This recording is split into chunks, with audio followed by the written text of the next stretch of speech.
Vamos a conversar entonces de la terapia física en el adulto mayor, por ello le damos la bienvenida a la tecnóloga médica especialista en terapia física y rehabilitación de la Universidad María Auxiliadora, la doctora Rosana Moya. ¿Cómo está, doctora? Gracias por acompañarnos. Buenas tardes, Juliana. Gracias por la invitación. Doctora, la terapia física es sumamente importante en todas las etapas de la vida, pero si estamos hablando todavía pues del adulto mayor, que ya se vuelve mucho más sedentario, que se da una sarcopenia, una pérdida de masa muscular, de fuerza, muchos más bien por el contrario dicen, ya no me quiero ni mover, ¿no? Por el riesgo de una fractura además. Entonces, ¿cómo ahí introducir lo que es la terapia física? Claro, gracias por la presentación. ¿Qué es lo que sucede? La inamovilidad produce más dolor. Todo lo que está vivo se muere. Perdón, todo lo que está vivo se muere, ¿no? Entonces, es necesario que el adulto mayor participe de un programa de rehabilitación fisioterapéutica. Ello va a ayudar básicamente a alejar la dependencia funcional, que es lo que se trata, ¿no? Siempre queremos que en ellos hagan todas sus cosas sin ayuda, las actividades de la vida diaria, las básicas, ¿no? Como es alimentarse, bañarse, usar el retrete sin ayuda, y también aquellas consideradas actividades instrumentales, ¿no? Que quiere decir responder el teléfono, de repente salir a la calle, tomar una movilidad sin ayuda. Es básico, es muy importante siempre alejar el síndrome de postración en el adulto, ¿no? Trabajando básicamente el equilibrio. Claro. Para alejar aquellos riesgos de caídas, aquellos riesgos potenciales que sabemos que se pueden dar en este tipo de población. Sobre todo si siguen avanzando, o sea, obviamente los años van avanzando, entonces ahí es más probable, ¿no? Así es. Y esto de la terapia física debe realizarse hasta personas que quizás ya están postradas. Así es, ¿no? Siempre tratamos de ayudar a que esta persona tenga la máxima capacidad funcional. En todo caso, si hay una caída, hay una fractura, probablemente, dependiendo de la edad, con las pruebas médicas, se decide a que pueda ser candidato a una prótesis de cadera, por decirlo de alguna forma. Después de un tiempo prudente, se realiza la intervención por parte de nosotros, ¿no? Los fisioterapeutas. ¿Qué hacemos? Evaluamos, elaboramos un plan de tratamiento y procedemos a continuar con la fisioterapia en estos pacientes para recuperar, como les repito, la capacidad funcional. En el caso de un paciente postrado también, ¿no? Es muy importante porque sabemos que al no haber actividad, al no haber motilidad en el cuerpo, se da más dolor del que habitualmente debería haber, ¿no? Con el consecuente riesgo de que tengan neumonía, que desarrollen neumonía, ¿no? Porque también recordemos que ellos acumulan secreciones a nivel pulmonar, entonces también nosotros realizamos lo denominado como fisioterapia respiratoria, ¿no? Que ayuda a movilizar esas secreciones. Y obviamente la misma movilidad de distintos segmentos de cuerpo, miembro superior, miembro inferior, ¿no? Para evitar la rigidez articular. Que es muy dolorosa en ellos. Claro, definitivamente. Entonces, mucha atención para todos los que quizás tienen a una persona, a un adulto mayor en casa, sus papás, sus abuelitos, para poder aprovechar y hacer sus consultas. Pueden hacerlo al 771-2961. 771-2961. Estamos con la tecnóloga médica especialista en terapia física y rehabilitación de la Universidad María Auxiliadora, la doctora Rosana Moya, hablando de la terapia física en el adulto mayor. Uno puede en casa también hacerles este tipo de terapias, ¿verdad? O sea, ayudándose con algunos objetos que podemos encontrar fácilmente en casa. Sí, ¿no? Porque recordemos que si el familiar lleva al paciente, al adulto mayor, a la fisioterapia, concurren 2 a 3 veces a la semana, pero ¿qué hay con los otros días que no se le da? Exactamente, ¿no? Entonces nosotros educamos y guiamos al familiar, a la persona que esté más cercano a ellos, cómo puede reforzar aquellas actividades que realizamos en la terapia, ¿no? Y con elementos que encontramos en casa, ¿no? Como puede ser pelota, como puede ser unas barras que pueden ser hechas de los tubos de PVC, más o menos de 50 a 60 centímetros, y con ello podemos también ayudar a trabajando. Claro, en realidad, o sea, ni siquiera, si es que no tienen para invertir en diferentes, pues, ligas y cosas, ¿no? Se puede conseguir de las mismas cosas que encontramos en casa. Tenemos una llamada de la señora Gloria desde San Isidro. Muy buenas tardes, señora Gloria, la escuchamos. ¿Cómo está? ¿Cómo está, señorita Liliana? ¿Qué tal, señora Gloria? Cuéntenos. A la doctora le agradezco la respuesta. Mire, soy una persona, tengo problemas en las piernas, una miopatía moderada, y a raíz de eso tuve dos caídas, una con intermedio de la primera y la otra a los 2 años en casa de mi hija, la segunda en el mismo tobillo. Total, esas dos situaciones me postraron. Ahora estoy en mi casa, camino con andador, pero cuando salgo tengo que estar en silla de ruedas. De mis horas en la casa puedo estar más sentada que parada. Pero doctora, yo le quiero preguntar, además tuve una trombosis después de la primera cirugía. ¿Cuánto tiempo puede ser el máximo que yo permanezca sentada? Yo me paro, camino un poco, al levantarme hago mis ejercicios, porque no puedo hacer de pie, tiene que ser sentada o echada, hago algunos ejercicios, me valgo de unos manuales que tengo, ligas, pero estoy notando que también necesito brazos, reforzar mis brazos, porque como camino un poco en andador y la levantada, la sentada,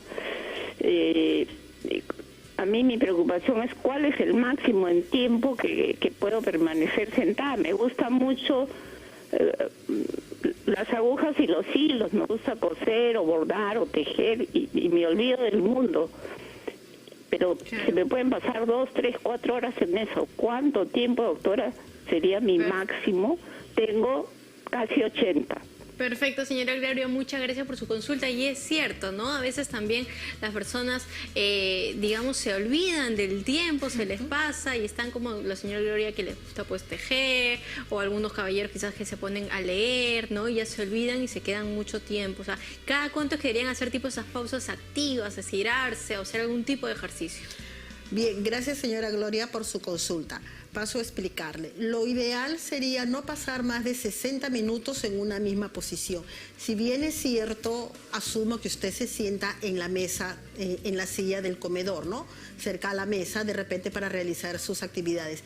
Primeramente debe tener el apoyo, contar con el apoyo necesario y con las comodidades. Por ejemplo, una almohada en la zona lumbar, que las rodillas estén ligeramente más arriba de las caderas. Quiere decir que en la base, usted recuerda esas guías telefónicas antiguas, de repente poder utilizar eso, o una caja de zapatos vacía que tenga algún relleno que le dé consistencia. Eso es por un lado. Por otro lado, siempre tratar que no pase más de 60 minutos que usted esté en la misma posición, en la misma postura, ¿no? Y aquí sí es muy importante, como lo mencionó Juliana, realizar las pausas activas. ¿Qué podemos mencionar en las pausas activas? Es aquel corte, es aquella pausa que se realiza en la cual usted se para y realiza algunos ejercicios de estiramiento, ¿no? Como por ejemplo, ya que estamos trabajando miembros superiores, sería interesante estirar básicamente esos miembros superiores. ¿Qué puede hacer usted? Levantar las manos y hacer de cuenta que con los dedos va a tocar el techo, ¿no? Y mantenerlo aproximadamente 5 a 10 segundos, bajar la mano y luego continuar con la misma acción, ¿no? También el trabajar con las rotaciones de cabeza hacia el lado derecho, lado derecho, al centro, lado izquierdo, mantener unos 5 segundos y volver hacia el centro, ¿no? Lo que le mencionaba yo de levantar las manos hacia arriba es tratando que los dedos lleguen hacia el techo, ¿no? Esa es una forma muy importante. Otro también que es muy beneficioso es colocar las manos hacia adelante, las palmas juntas y avanzar una mano, en este caso la mano derecha. Avanzo, avanzo, avanzo. Imagino que mi mano derecha va a tocar la pared que tengo al frente. Mantengo unos 5 segundos, regreso a la posición inicial y hago lo mismo con la mano izquierda. avanzo, avanzo, avanzo, avanzo, avanzo, imagino que voy a tocar la pared y regreso, ¿no? Esos serían unos cuantos ejercicios que se le podría recomendar, señora Gloria, y luego continúa usted con la actividad. Pero la idea es que no permanezca más de 60 minutos, más de 1 hora sin moverse. Claro, definitivamente, ¿no? Entonces es importante eso, no quedarnos solamente sedentarios y también cuando la persona está postrada, ¿no? Porque a veces ya tenemos algún familiar que está con algún tipo de diagnóstico, una enfermedad neurodegenerativa, sobre todo un Alzheimer, que tiende a entumecer bastante, a endurecer, ¿no? Como se dice un poco a las extremidades de las personas, entonces generar también movimiento, ¿no? Eso también es importante y hacerlo como que parte del día de la persona que lo tenga como cuidador, ¿no? Que esté como cuidador. Varias veces al día, exacto, ¿no? Exacto. Y en los cambios de posiciones, buscar la postura correcta, ayudarnos de las almohadas también, ¿no? Ver cómo está la zona cervical, las almohadas muy altas también conllevan a presentar una cervicalgia, ¿no? Es importante modular el uso de almohadas. La cantidad, 2, 3 almohadas a veces no es adecuado. Quizás por un corto periodo de tiempo, pero por lo general no. Siempre hay que tratar de cuidar la alineación de los distintos segmentos corporales, más aún en un paciente postrado. Exacto, ¿no? Entonces, todos estos cuidados se tienen que hacer. Es una evaluación, ¿verdad? Para saber exactamente qué necesitan, porque digamos, la terapia física tiene una diferente gama, ¿no? De compresas y demás que se utilizan. Así es, ¿no? Primeramente, lo que nosotros realizamos es una evaluación fisioterapéutica. Luego de ello, elaboramos un plan de tratamiento. Obviamente, el plan de tratamiento es individualizado, ¿no? Dependiendo de la edad de la persona, de la sintomatología y del tiempo que tiene la enfermedad o la limitación como tal, ¿no? Dependiendo de ello, se decide utilizar los agentes físicos, que pueden ser las compresas calientes de semilla o las compresas húmedas, trabajar también con electroterapia y en algunos casos con ultrasonido. Pero esto igual es siempre o va cambiando según la progresión. No, va cambiando, cambiando según cuando va existiendo mejora en el paciente, ¿no? Ya se van eliminando, ya se va dejando de usar ciertos agentes físicos, porque lo ideal es que el paciente se mueva sin dolor. Es lo ideal. Entonces, poco a poco se va llegando al momento de ya retirar los agentes físicos y solamente trabajar con ellos a nivel de una rutina de ejercicios fisioterapéuticos, ¿no? Diseñada propiamente por nosotros hacia determinado paciente de acuerdo a la patología que presente, con el refuerzo de los familiares en casa. Entiendo. Y ahora que se ha puesto también de moda y muchas personas lo tienen y hacen, ¿no? Practican poner las bolsitas de agua caliente o estas semillas que se calientan al microondas. ¿También sería bueno utilizarlo? Sí, pero hay que tener mucho cuidado. Recordemos que en el adulto mayor ya la sensibilidad está alterada. Entonces, a veces se ha visto casos que se coloca la compresa de semillas que se colocan en el microondas por unos minutos, envuelven en una toalla a veces el familiar y lo coloca, digamos, en la zona lumbar del paciente, ¿no? Y se le pregunta al paciente cómo se siente, dice, está bien, no me quema, pero cuando se revisa está la zona muy enrojecida. Entonces ese es uno de los puntos que hay que tener muy en cuenta, ¿no? Hay que ir midiendo, hay que ir revisando, hay que probarse uno mismo. Y si es siendo una persona más joven, siente caliente y el adulto mayor dice que está bien, hay que tener cuidado porque eso puede generar cierta quemadura, no de primer grado, pero puede generar. Claro. Como les repito, hay que tener mucho cuidado con el uso del calor en los adultos mayores. Y aparte, ¿se recomienda algún tipo de actividad en el adulto mayor? Porque mucho se priva, a veces se sobreprotege mucho al adulto mayor, ¿no? Por este temor de que no se va a fracturar, no, él está débil, no se puede resbalar, ¿no? Cualquier cosa, entonces a veces se sobreprotege y también pues el adulto mayor termina deprimiéndose porque los familiares no dejamos a veces por el mismo cuidado que haga prácticamente nada. Entonces, ¿qué actividad física podría recomendarle a un adulto mayor? Primeramente, las caminatas es lo mejor, ¿no? Si hay un clima medio templado, de repente hay un parque cerca a casa, ¿no? Tomando las precauciones del caso y salir a caminar, ¿no? Siempre es necesario el uso del bastón, ¿no? Porque eso nos va a ayudar, les va a dar más estabilidad también, ¿no? Pequeños paseos, no es necesario que haya una caminata muy larga, porque no se trata de extenuarlos, por el contrario, se trata de ir liberando y soltando ciertas estructuras del cuerpo, ¿no? Las partes articulares, y qué mejor salir y caminar, ¿no? Aparte de ello, también recordemos que en nuestro país está normada la creación del CIAN, de los Centros Integrales de Adultos Mayores, que toda municipalidad a nivel nacional tiene, ¿no? Y es muy importante integrarlos desde el punto de vista social, ¿no? Y estos lugares son muy interesantes porque son adultos mayores activos, ¿no? Y practican un tai chi. Exacto, y practican un envejecimiento activo. Hacen tai chi, bailan, algunos hasta bailan marinera, otros muestran sus dotes artísticas con el canto, o a veces tocan algún instrumento, guitarra, cajón, ¿no? Y es muy interesante. Es que el envejecimiento nosotros no lo debemos de ver o asociar con limitación, ¿no? Así es. O como que si fuese envejecer ya una enfermedad. Y el envejecer no es una enfermedad, es una etapa de la vida que simplemente como que si nosotros tenemos un cuidado, una prevención, y también nos preocupamos, ¿no? En detectar, hacer la terapia desde los primeros indicios, entonces va a tener la vida adecuada a esta persona. Así es, Juliana. Y a veces las personas recurren a la fisioterapia cuando ya hay una patología, ¿no? La persona se cayó, o hay un problema lumbar, o por algún dolor, ya van al médico y con la consecuente derivación a fisioterapia.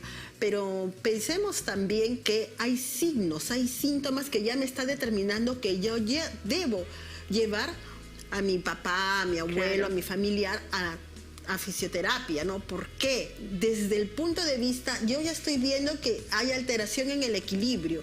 Ya no camina derecho, se va para un lado, o se tropieza, podríamos decir, de la nada, ¿no? ¿Y qué está pasando, no? Claro. Entonces, o trastabilla un poco y se agarró a tiempo y ya no se cayó, pero ¿y si se cae? Entonces ya nos vamos dando cuenta de ello. Camina más lento de lo habitual.